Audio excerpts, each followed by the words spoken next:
In this video, we're going to take a quick look at the for loop and how this loop construct works. It's pretty simple. Our little demonstration program is even more simple, so let's get right to it. Here's the structure of a for loop. Inside the parentheses of the for loop, the control section, we put everything that we ever need to know about this for loop. Remember in our while loops, we had to initialize things, and then we had tests within the while loop to make something happen. Then we had to adjust a counter, otherwise we had a infinite loop in our while if we did a while one.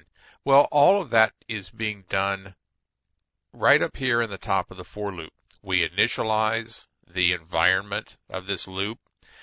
We then test to see if we should continue to perform the loop. And then we adjust our counters or values or perform some other piece of work here in the adjust section. And then come back and test again. If the test is still working or is still non-zero or true, then we perform the statements, do the adjust, and keep going through this. The initialize part is only done right at the beginning of the for loop. When we come into the processing, we hit the for, we do this initialization, test if our expression is true. If it is, we perform the statement, then we do the adjust, test, perform, and so on, until eventually the test fails. When the test comes out to be false or zero, then we go to the next statement after the for loop. Now this is an infinite for loop down here. I just wanted to throw this in and show you because the items between the semicolons are optional, all of them. And if you leave them all out, the test expression defaults to true. So this is the same as our while one. And this would be an infinite for loop, and that would just sit there and run. Of course, you'd probably have a break statement down here so that you could, that's a printf. That's a typo, but we're going to leave it because we're moving on to our next slide. Here's our infinite loop with the for loop, with just the two semicolons. And, I got the printf right this time. That's great.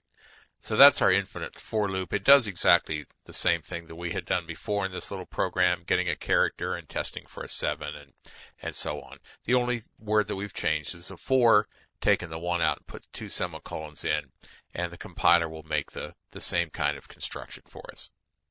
Here's a little quickie program that counts from 1 to 10 and prints out the count. Pretty simple. Sorry I don't have a great example for the for loop, but the for loop is just a nice solid construction and it does the job. And let's go take a look at that. Here's our code with our integer I set up to 0. We're going to initialize I again right here, equal to 1. We're going to make sure that I is less than or equal to 10, and we know in fact that it is at this point. And then we're going to come down here and perform whatever is in our statement block inside the semicolons. Yes, you could leave semicolons inside the braces. I hope you caught that. You could leave the braces off of here, and if you did, you'd just control the one statement as it is. We're controlling a compound statement. This is the way you'll normally see a for written. We perform our statement, perform our adjustment, which is I++, do our test. Is it still less than 10 or less than or equal to 10? Yes, it is. And we will keep running this loop out here. Let's go see it work. Compile it. We run it. There it is, 1 through 10. Aha.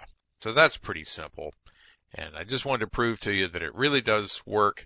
It's a good little construct. The for loop puts everything right at the top there for you, so it's easy for you to find and read.